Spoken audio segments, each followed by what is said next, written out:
Orson Welles, peur d'être touché.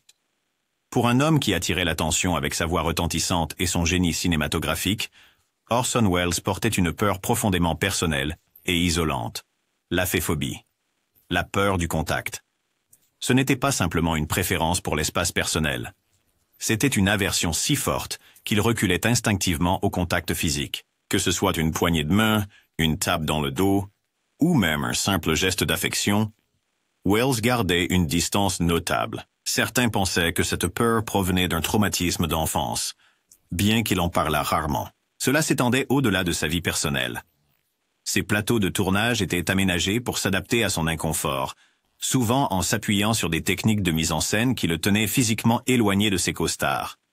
Ses relations, tant personnelles que professionnelles, étaient marquées par un mur invisible qui maintenait les gens à distance. Même dans les moments intimes à l'écran, il trouvait des moyens de transmettre la passion sans contact rapproché, utilisant les angles de caméra et l'éclairage pour maintenir la profondeur émotionnelle. Cette peur n'a pas diminué sa présence.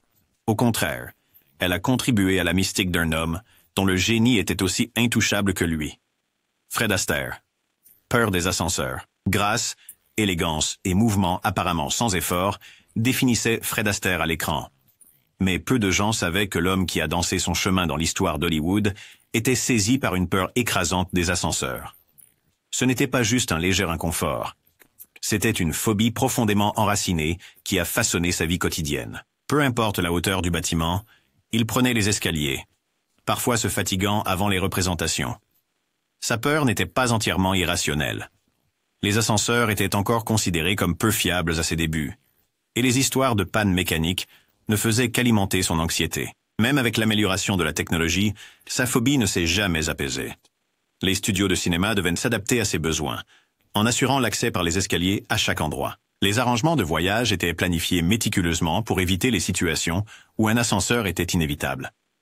Certains spéculaient que sa peur était liée à son besoin de contrôle. Sur scène, il dictait chaque mouvement. Mais dans un ascenseur, il était à la merci de la machinerie. Cette aversion n'était pas seulement un désagrément, c'était un rappel constant que même la star la plus élégante d'Hollywood avait un obstacle qu'il ne pouvait pas esquiver en dansant. Vivien Leigh. Peur des espaces publics. Malgré tout le pouvoir et le magnétisme que Vivien Leigh affichait à l'écran, entrer dans un espace public bondé suffisait à la paralyser. Elle souffrait d'agoraphobie, une peur profonde des lieux ouverts et bondés qui rendait les sorties quotidiennes épreuve. Les grands rassemblements, les rues animées et les cérémonies de remise de prix provoquaient une anxiété intense, l'obligeant à se retirer de la vie publique dès que possible. Cette peur n'était pas juste un malaise passager. Elle dictait où elle allait, qui elle voyait, et même quel rôle elle choisissait. Cela devenait particulièrement handicapant plus tard dans sa carrière, aggravant les effets de sa lutte contre le trouble bipolaire. Les réalisateurs devaient souvent composer avec son anxiété, veillant à ce que les lieux de tournage soient contrôlés et silencieux. Les théâtres, qui auraient dû être son sanctuaire, devenaient des espaces accablants remplis de foules anonymes. Même au sommet de sa carrière, elle quittait souvent les événements plus tôt, incapable de supporter le poids écrasant de tant de regards sur elle. Malgré sa capacité à captiver l'écran avec une confiance inébranlable, dans la vraie vie, le monde en dehors du plateau semblait vaste, imprévisible et terrifiant. Peter Sellers. Peur d'être seul. L'homme qui pouvait se transformer en n'importe quel personnage, n'importe quelle voix, et n'importe quelle personne, avait une peur qui ne le quittait jamais. La solitude. Peter Sellers avait une peur écrasante d'être seul, une peur si intense qu'il remplissait sa vie de bruit constant et de compagnie. Que ce soit sur le plateau ou à la maison, il s'assurait qu'il y ait toujours des gens autour. Le silence était insupportable. Il avait besoin de conversation, de bruit de fond, même de la présence d'inconnus, juste pour empêcher son esprit de s'affoler. Cette peur a façonné ses relations. Il s'est marié 4 fois, cherchant de la compagnie, mais souvent en luttant pour la maintenir. Jouer est devenu plus qu'une carrière. C'était une échappatoire.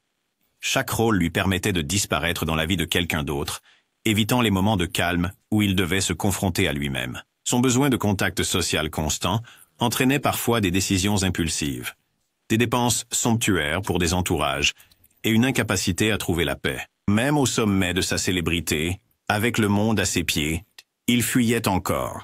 Le silence, la solitude, lui-même. Bela Lugosi. Peur d'être enterré vivant.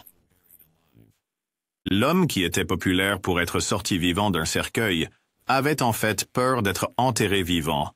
La peur d'être enterré prématurément de Bela Lugosi n'était pas seulement une bizarrerie, c'était une obsession qui l'a hanté toute sa vie. La taphophobie, la peur irrationnelle d'être déclaré mort par erreur, n'était pas rare à son époque, surtout dans son pays natal, la Hongrie, où les contes populaires sur les morts vivants et les enterrements par erreur étaient répandus. Lugosi aurait pris des précautions extrêmes, vérifiant parfois son propre pouls dans des moments d'anxiété juste pour confirmer qu'il était toujours en vie. Certains prétendent qu'il avait même une cloche ou un miroir à proximité pour se rassurer.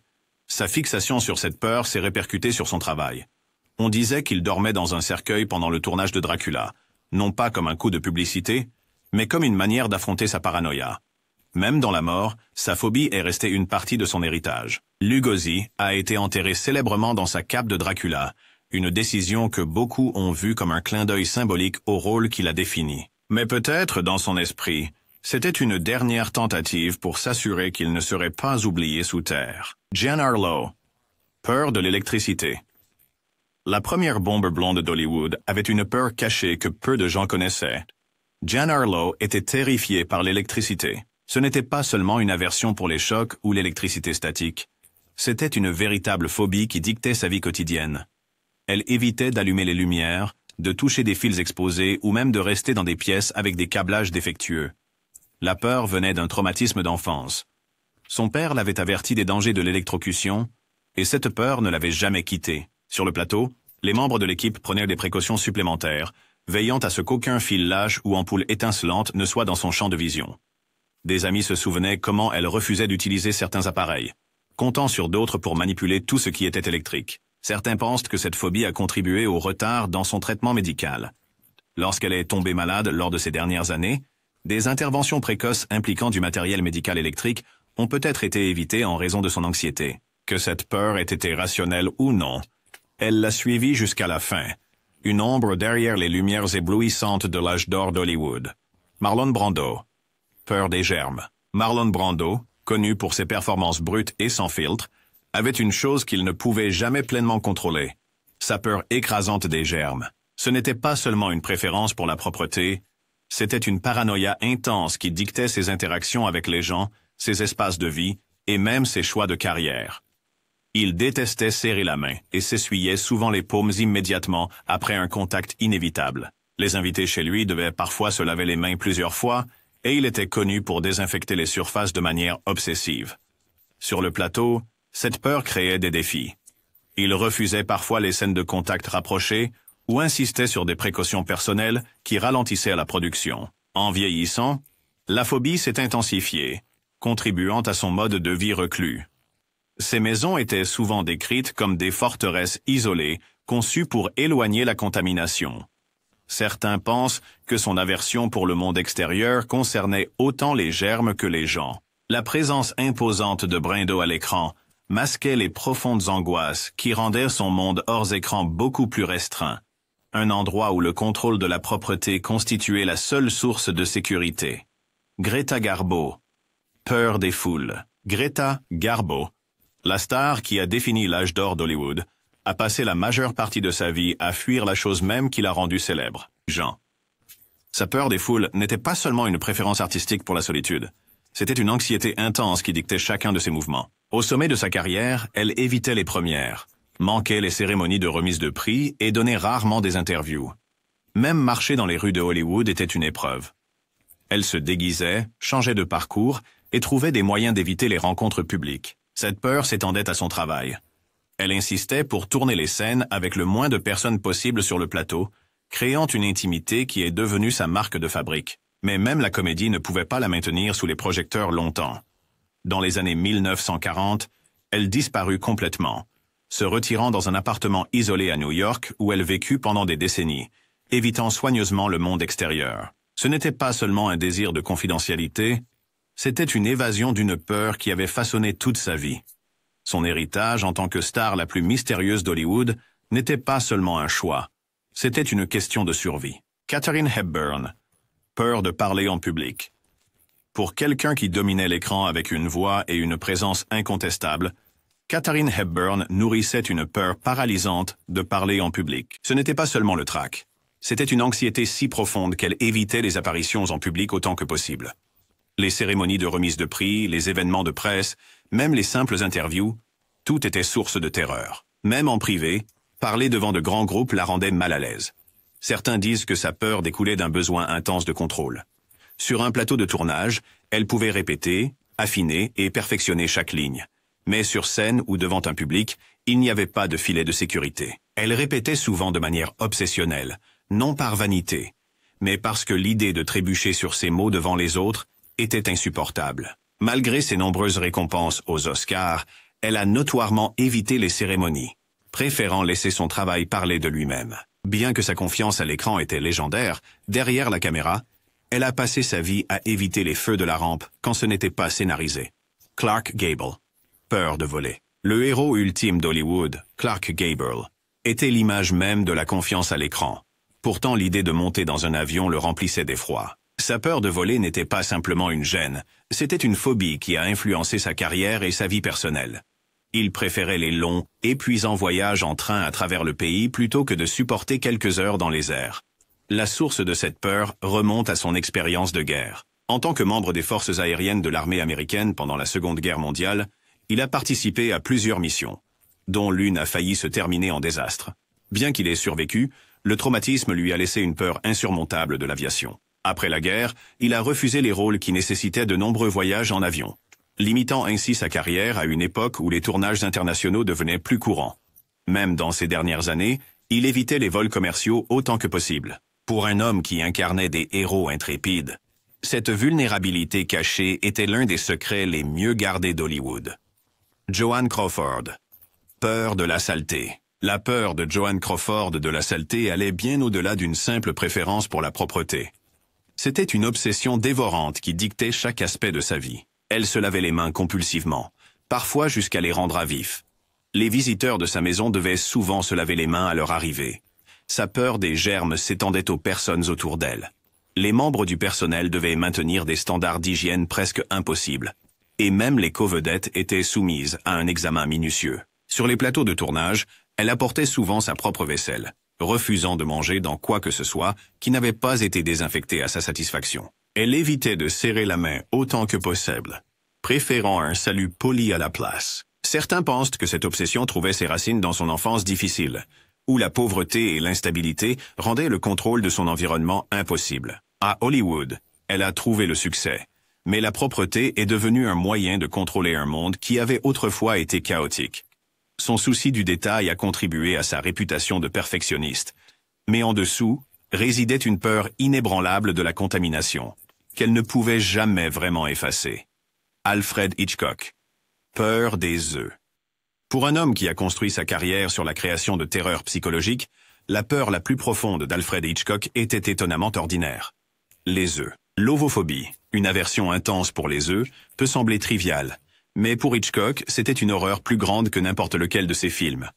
Il a un jour décrit la vue d'un jaune d'œuf coulant comme plus dérangeante que le sang, la qualifiant de révoltante. Cette peur allait au-delà d'une simple aversion. Il refusait de manger des œufs sous quelque forme que ce soit et reculait physiquement à la vue de quelqu'un en cassant un. Certains spéculent que son aversion remontait à l'enfance, bien que Hitchcock lui-même n'en ait jamais expliqué les origines. Ce qui est indéniable, c'est la manière dont cela a subtilement influencé son travail. La nourriture dans ses films portait souvent un poids inquiétant. Les conversations lors des repas dans Psychose et Les Oiseaux sont pleines de tension, et l'acte même de manger devient sinistre. Sa phobie était si profondément enracinée que même dans sa vie personnelle, il évitait les cuisines où des œufs étaient à préparer. Pour un homme dont le génie résidait dans la transformation du banal en macabre, sa propre peur rappelait que l'horreur ne se trouve pas toujours dans l'ombre. Parfois, elle est juste là, sur votre assiette de petit déjeuner. W.C. Fields. Peur des enfants. W.C. Fields a construit une carrière en jouant le misanthrope grincheux et irascible, mais son mépris pour les enfants n'était pas qu'un rôle. Il était enraciné dans un véritable malaise. Sa peur des enfants n'était pas une question de ne pas les aimer. C'était un malaise si fort qu'il évitait activement les jeunes costards et refusait les rôles nécessitant des interactions avec eux. Hors écran, il évitait les réunions familiales où des enfants étaient présents. Et lorsqu'il les rencontrait, il gardait ses distances, souvent avec une remarque sarcastique pour masquer son inconfort. Certains pensaient que la phobie provenait de sa propre enfance difficile, tandis que d'autres spéculaient que c'était simplement sa nature recluse amplifiée par le chaos imprévisible que les enfants apportaient.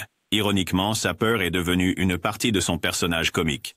Ses films mettaient souvent en scène des versions exagérées de cette phobie, avec ses personnages trouvant des moyens de plus en plus absurdes pour éviter les enfants gênants. Que ce soit réel ou juste une extension de son personnage plus grand que nature, son aversion est devenue une caractéristique marquante de sa vie publique et privée. James Stewart, peur de parler en public. James Stewart était connu pour son charme de Monsieur Tout-le-Monde et son débit chaleureux et hésitant. Mais cette hésitation caractéristique n'était pas seulement un choix d'acteur. Elle provenait d'une peur de parler en public qu'il a eue toute sa vie. Hors écran, il évitait les discours autant que possible. Et quand il n'avait pas le choix, il se préparait minutieusement, répétant chaque mot pour éviter de trébucher. Même les interviews décontractées le mettaient mal à l'aise, et il était connu pour détourner l'attention de lui-même avec de l'humour autodérisoire. Certains pensaient que son anxiété venait de sa personnalité naturellement réservée, tandis que d'autres soulignaient ses débuts difficiles de carrière, où sa nature douce l'amenait souvent à être nerveux sous pression. Cette peur s'étendait au-delà de Hollywood. Même lorsqu'il servait dans l'armée, il hésitait à parler devant de grands groupes. Pourtant, d'une certaine manière, cette vulnérabilité le rendait d'autant plus attachant. Sa manière hésitante et sincère de s'exprimer est devenue l'une de ses marques de fabrique. Bien qu'il ait surmonté de nombreux défis au cours de sa carrière, la peur de se tenir devant un public ne l'a jamais vraiment quitté. Mae West. Peur de vieillir. Pour une femme qui a construit toute une personnalité autour de la confiance, de la sensualité et de l'esprit, la plus grande peur de Mae West était la seule chose qu'elle ne pouvait pas contourner. Vieillir. Elle n'était pas seulement méfiante du fait de vieillir. Elle l'a combattu activement avec une obsession qui a façonné sa carrière, son image et même sa vie quotidienne. Elle s'entourait d'hommes plus jeunes, contrôlait méticuleusement la façon dont elle était photographiée et refusait de reconnaître le passage des années. Même en entrant dans ces dernières décennies, elle continuait à jouer des personnages aussi intemporels qu'elle voulait être perçue, insistant sur le maquillage lourd, les perruques soigneusement coiffées et les choix de garde-robe défiant le temps. Certains voyaient cela comme de la vanité, mais pour West, c'était plus profond que cela. C'était un refus de laisser Hollywood ou le monde la définir par des chiffres. Elle a soigneusement créé son image publique, ne semblant jamais frêle ou acceptant l'idée que la jeunesse était éphémère. À la fin, sa peur ne l'a pas diminuée. Elle est devenue une partie de sa légende. Elle a vieilli, mais selon ses propres termes, ne laissant jamais le passage du temps ternir le personnage audacieux et effronté qu'elle avait si soigneusement construit. Errol Flynn. Peur de se noyer. Errol Flynn, le héros intrépide de l'âge d'or d'Hollywood, gagnait sa vie en incarnant des aventuriers audacieux. Mais il y avait une chose qui le terrifiait. L'eau. Malgré son image à l'écran de pirate audacieux et d'explorateur, Flynn avait une peur intense de se noyer. Il évitait de nager chaque fois que possible et était visiblement mal à l'aise lors des tournages de films qui nécessitaient qu'il soit dans l'océan. Son inconfort avec l'eau s'étendait au-delà du travail. Il participait rarement à des sports nautiques, préférant rester sur la terre ferme. Certains ont spéculé que cette peur provenait d'un incident survenu pendant l'enfance, tandis que d'autres pensaient qu'il s'agissait simplement d'une anxiété qui avait grandi avec le temps. Ironiquement, il était souvent choisi pour des rôles nécessitant de paraître intrépide en haute mer, ce qui l'obligeait à affronter sa phobie pour des raisons d'authenticité. Pendant le tournage de Captain Blood, les membres de l'équipe ont remarqué son agitation nerveuse chaque fois que des scènes en mer étaient impliquées. Hors écran, il planifiait soigneusement ses vacances et ses voyages pour éviter les situations où il pourrait être contraint d'aller dans des eaux profondes. Pour un homme qui a fait carrière en ayant l'air intrépide, sa peur de se noyer était une vulnérabilité cachée, à laquelle il ne pouvait jamais vraiment échapper. Rita Hayworth. Peur des foules. N'est-ce pas curieux de dire qu'une personne à Hollywood adorée par des millions craignait les foules et évitait les apparitions publiques? Eh bien, c'était Rita Hayworth. Sous le sourire éblouissant et la présence à l'écran, elle luttait contre une profonde anxiété face aux grandes foules. Les remises de prix, les premières et les événements médiatiques, des choses dont la plupart des stars s'épanouissent, étaient pour elle des sources d'inconfort. Bien qu'elle puisse commander une scène sans effort, dès qu'elle en descendait, elle ne souhaitait rien de plus que disparaître. Certains croient que cette peur provenait des pressions de la célébrité, tandis que d'autres soulignent ses luttes personnelles, y compris ses mariages tumultueux, et le regard constant qu'elle subissait. Même lors des interviews, elle semblait sur la défensive, son malaise évident dans sa manière de se tenir. Avec le temps, Sa peur s'est intensifiée, et elle s'est progressivement retirée des feux de la rampe, choisissant une vie plus tranquille et plus privée. Son héritage reste celui d'une déesse d'Hollywood, mais en coulisses, elle était une femme qui aspirait à la solitude dans un monde qui ne cessait de l'observer. Marlène Dietrich. Peur du feu. Marlène Dietrich dégageait confiance, élégance et une allure presque intouchable. Mais une chose la troublait vraiment. Feu. Contrairement à des angoisses mineures, sa peur était si intense qu'elle dictait des aspects de sa vie quotidienne. Les bougies, les cheminées et même les briquets la mettaient visiblement mal à l'aise. Sur les plateaux de tournage, elle était connue pour vérifier 2 fois les précautions de sécurité incendie, refusant de travailler dans des environnements où les flammes nues étaient utilisées négligemment. Certains liaient cette peur à ses premières années en Allemagne, où la destruction en temps de guerre avait laissé des cicatrices durables sur beaucoup. D'autres croient qu'il s'agissait simplement d'une phobie instinctive, exacerbée par la dépendance d'Hollywood aux lumières de scène, aux installations électriques et aux matériaux inflammables. Même en privé, Dietrich prenait de grandes précautions pour réduire les risques d'incendie, veillant à ce que sa maison soit aussi ignifuge que possible. Ironiquement, on la voyait souvent fumer à l'écran, l'incarnation même de la sophistication cool. Pourtant, en coulisses, elle évitait le feu à tout prix. Le contraste entre son audace à l'écran et sa prudence hors écran était une couche cachée de complexité chez une femme déjà connue pour ses nombreuses contradictions. Charlie Chaplin. Peur de la calvitie. Pour un homme qui a bâti un empire sur la comédie visuelle, la plus grande insécurité de Charlie Chaplin n'était pas son apparence en tant que vagabond, mais l'idée de perdre ses cheveux. Chaplin avait une peur écrasante de la calvitie, une peur presque obsessionnelle. Il était méticuleux avec ses cheveux, vérifiant fréquemment les signes d'affinement et faisant de grands efforts pour maintenir son apparence distinctive. Certains pensaient que cette peur était liée à son image. Après tout, sa capacité à se transformer en différents personnages reposait souvent sur sa physicalité, et perdre ses cheveux, c'était comme perdre le contrôle. Il aurait expérimenté divers remèdes, des traitements capillaires spéciaux à des solutions homéopathiques non éprouvées, dans l'espoir de garder ses cheveux intacts. Sur le plateau, il était connu pour ajuster l'éclairage et les angles de caméra pour que sa ligne de cheveux paraisse aussi fournie que possible. Alors que le monde voyait un acteur capable de les faire rire sans dire un mot, Chaplin lui-même était très conscient de son apparence. Un cheveu rebelle pouvait le plonger dans une panique silencieuse. Sa peur ne s'est jamais entièrement matérialisée, mais elle est restée une préoccupation persistante tout au long de sa carrière, prouvant que même les légendes de la comédie ont leurs propres angoisses privées. Gary Cooper, peur des armes à feu. Pour un homme dont la carrière reposait sur des rôles de cow-boys endurcis tirant au pistolet, Gary Cooper nourrissait une peur bien cachée et ironique. Il était profondément mal à l'aise avec les armes à feu. Bien que son personnage à l'écran dégageait de la dureté, dans la vraie vie, les armes à feu le mettaient mal à l'aise. Il les manipulait professionnellement pour ses rôles, mais en coulisses, il évitait les interactions inutiles avec elles autant que possible. Certains attribuent cette peur à un accident dans sa jeunesse, tandis que d'autres pensent qu'il s'agissait simplement d'une aversion naturelle qui entrait en conflit avec la demande d'Hollywood pour des héros du western. Pendant le tournage, il comptait sur un coaching expert pour que ses scènes avec des armes paraissent authentiques, mais il n'était jamais à l'aise. Même lors de la chasse, un passe-temps courant parmi les élites d'Hollywood de son époque, il préférait être observateur plutôt que participant. Sa capacité à masquer son malaise était remarquable. Les spectateurs croyaient en son rôle de policier intrépide et de tireur d'élite, sans jamais savoir que les accessoires mêmes qui définissaient sa carrière étaient ce qu'il redoutait le plus. C'était une contradiction qu'il a portée tout au long de sa vie, prouvant que toutes les légendes de l'Ouest ne se sentaient pas à l'aise avec une arme à la main. Buster Keaton, peur de l'eau. Buster Keaton, la légende du cinéma muet connue pour sa comédie physique intrépide, abritait une peur qui semblait en contradiction avec son personnage audacieux à l'écran. Il était terrifié par l'eau. Contrairement à une simple gêne, cette phobie venait d'un incident traumatique de son enfance lorsqu'il a failli se noyer. L'expérience a laissé une empreinte durable, le rendant mal à l'aise près de grandes étendues d'eau pour le reste de sa vie. Bien qu'il ait réalisé des cascades dangereuses impliquant souvent des chutes, des collisions et des moments proches de la mort, il évitait activement les séquences d'eau chaque fois que possible.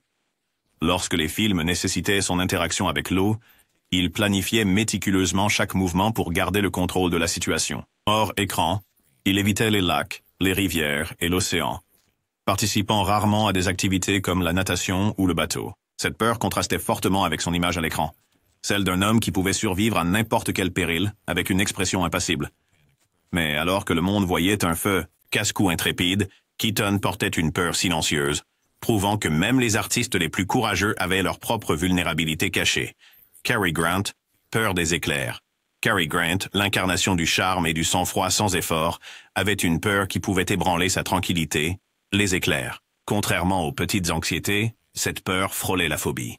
Les orages le rendaient visiblement mal à l'aise, et il prenait souvent des précautions extrêmes dès que des nuages d'orage apparaissaient. Ses amis et collègues se rappellent comment il se réfugiait à l'intérieur au premier signe d'une tempête, fermant parfois les rideaux pour bloquer les éclairs. Certains pensent que cette peur était liée à son enfance, tandis que d'autres supposaient que c'était une anxiété irrationnelle qui s'est développée avec le temps. Même en voyage, il consultait les prévisions météo de manière obsessionnelle, ajustant ses plans pour éviter les ciels turbulents. Sa réticence à être pris dehors lors d'une tempête perturbait parfois les horaires de tournage, bien qu'il en parlât rarement ouvertement. L'ironie de sa peur n'échappait pas à ceux qui le connaissaient. À l'écran, il faisait preuve de confiance dans les situations les plus chaotiques, mais dans la vie réelle, un seul éclair pouvait défaire le sang-froid de l'acteur le plus lisse d'Hollywood. Humphrey Bogart, peur des bateaux. Pour un homme devenu synonyme de film noir classique et de rôle de dur à cuire, Humphrey Bogart nourrissait une peur inattendue. Il détestait les bateaux. Bien qu'il ait incarné des personnages marins dans des films comme l'Odyssée de l'African Queen, être sur l'eau le mettait mal à l'aise. Certains supposaient que sa peur provenait d'expériences vécues dans sa petite enfance, tandis que d'autres pensaient que c'était un mélange de mal de mer et de malaise face à l'imprévisibilité de l'eau libre. Sur le plateau, il tolérait les bateaux seulement quand c'était nécessaire, s'appuyant souvent sur des doublures pour les scènes nécessitant un long temps en mer. Même dans sa vie personnelle, il évitait les yachts et les excursions en voile, préférant la terre ferme à l'incertitude des vagues. Cette aversion ne l'empêchait pas d'offrir des performances convaincantes, mais derrière l'extérieur dur se cachait un homme qui ne souhaitait rien d'autre que rester loin du bord de l'eau. C'était une ironie que Hollywood n'a jamais vue. Le détective endurci et héros de guerre qui préférait tenter sa chance dans une ruelle sombre plutôt que sur un bateau. Gloria Swanson, peur d'être oubliée. Pour Gloria Swanson, la peur d'être oubliée n'était pas seulement une insécurité passagère.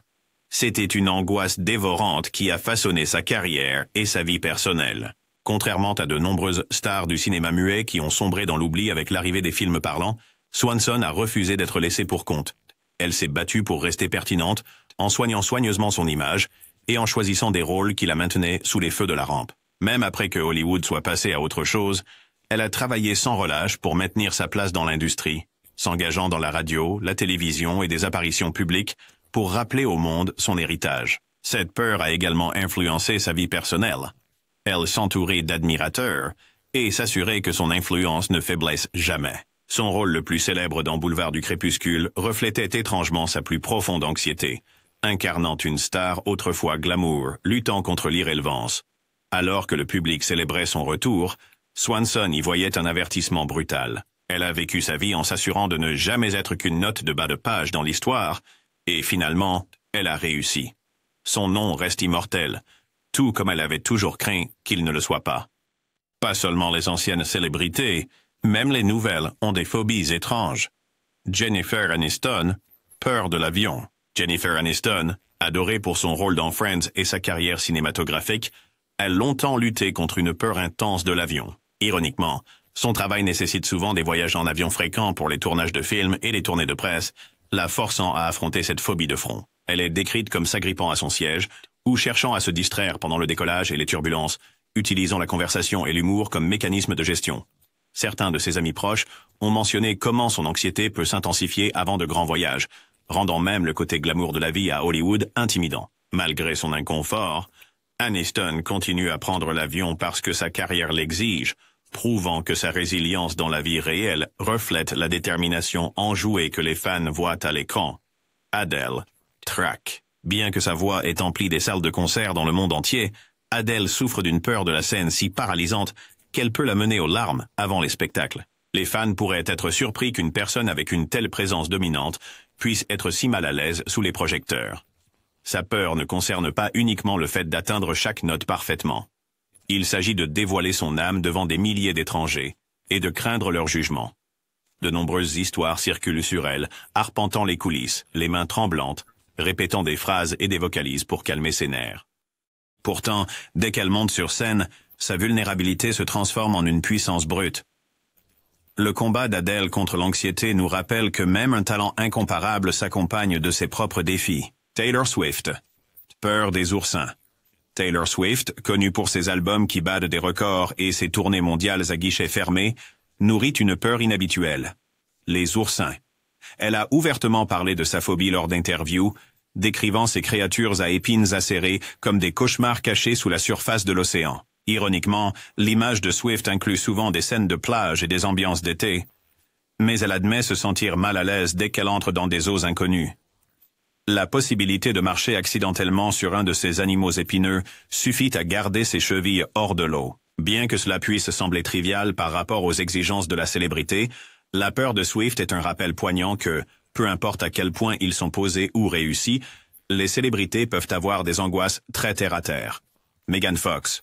Peur du papier sec. Megan Fox, souvent castée comme une héroïne confiante et dure, a avoué une peur particulière du papier sec, comme des scripts non plastifiés ou des serviettes de restaurant. Elle a décrit la texture comme insupportable, la comparant à des ongles sur un tableau noir. Cette aversion dépasse la simple préférence. Cela la perturbe vraiment au point qu'on sait qu'elle porte une tasse d'eau pour mouiller ses doigts avant de manipuler du papier. Bien que cette phobie puisse sembler mineure, elle illustre comment un objet du quotidien peut devenir une source majeure d'inconfort. Malgré les exigences de mémorisation des répliques et de signature d'autographes, Fox navigue dans son monde d'une manière qui s'accommode de cette bizarrerie profondément personnelle.